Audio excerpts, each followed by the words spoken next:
ನಮಸ್ಕಾರ ಕೇಳುಗರೆ, ನಿಮಗೆ ಸ್ವಾಗತ ನಮ್ಮ ವಿಶೇಷ ಪಾಡ್ಕಾಸ್ಟ್ಗೆ. ದಿನನಿತ್ಯದ ಆಹಾರದಲ್ಲಿ ಲುಕುಚಿತ ಅಪಾಯಗಳು. ಅಂದ್ರೆ ನಮ್ಮ ದಿನನಿತ್ಯದ ಆಹಾರ ನಿಮಗೆ ಗೊತ್ತಾಗದೆ ನಿಮ್ಮ ಹಲ್ಲುಗಳ ಮತ್ತು ಬಾಯಿ ಆರೋಗ್ಯಕ್ಕೆ ಹಾನಿ ಮಾಡಬಹುದೇ?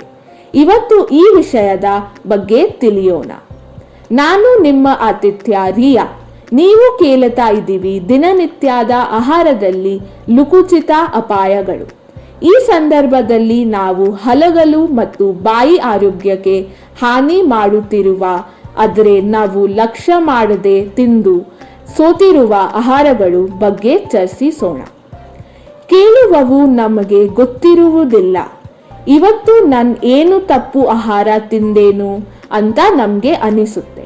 ಆದರೆ ಸಕ್ಕರೆ, ಆಮ್ಲೀಯ ಪಾನೀಯಗಳು, ಜಂಕ್ ಫುಡ್ ಮತ್ತು ತಂಬೂಲ ಸಂಸ್ಕೃತಿ ಇವು ಎಲ್ಲವೂ ನಮ್ಮ ಹಲ್ಲುಗಳ ಆರೋಗ್ಯಕ್ಕೆ ಶತ್ರು.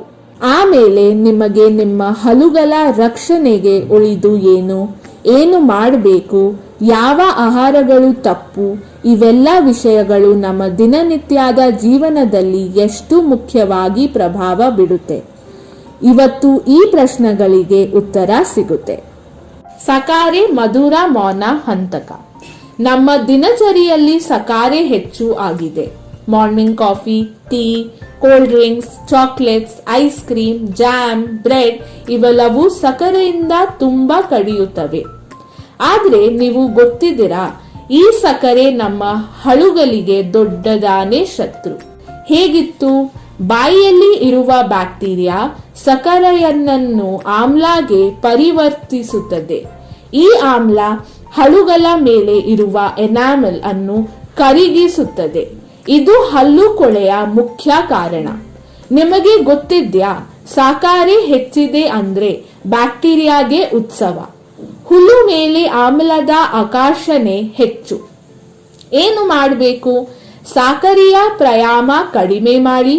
ಆರ್ಟಿಫಿಷಿಯಲ್ ಕೋಲ್ಡ್ ಡ್ರಿಂಕ್ಸ್ ಬದಲು ನೀರು, ಬಟರ್ ಮಿಲ್ಕ್, ನಿಂಬೆ ಹಣ್ಣಿನ ಜ್ಯೂಸ್ ಮಾತ್ರ ಕುಡಿಯಿರಿ. ತಿಂದು 20 ನಿಮಿಷದ ಒಳಗೆ ಬಾಯಿ ತೊಳೆಯಿ. ನಮ್ಮ ಹಲ್ಲು ನಮಗೆ ಬಾಲ ಸೋಕ್ತಾ ಇದ್ದಾಗ ನಾವೇ ಹಲ್ಲುಗಳನ್ನ ರಕ್ಷಿಸಬೇಕು. ಆಮ್ಲೀಯ ಪಾನೀಯಗಳು, ತಂಪಾದ ವಿಷ. Soda, energy drinks, pack juice ಇವು ತುಂಬಾ ಆಮ್ಲೀಯ. ನಾವಿಗೆ ಕೂಲ್ ಡ್ರಿಂಕ್ಸ್ ಬಿಸಿಬೇಳೆ ಇಲ್ಲ, ಆದರೆ ಇವು ಹಲ್ಲುಗಳಿಗೆ ನಶಕಾರವಾದ ತಾರ ಕಾರ್ಯ ಮಾಡುತ್ತೆ. ಹೇಗಿತ್ತು? ಎನಾಮೆಲ್ ಕಾಯಿಲಿಸಿ ಹಲ್ಲುಗಳಿಗೆ ಬಾಲವಿಲ್ಲದಂತೆ ಮಾಡಬಹುದು. ಹಲ್ಲು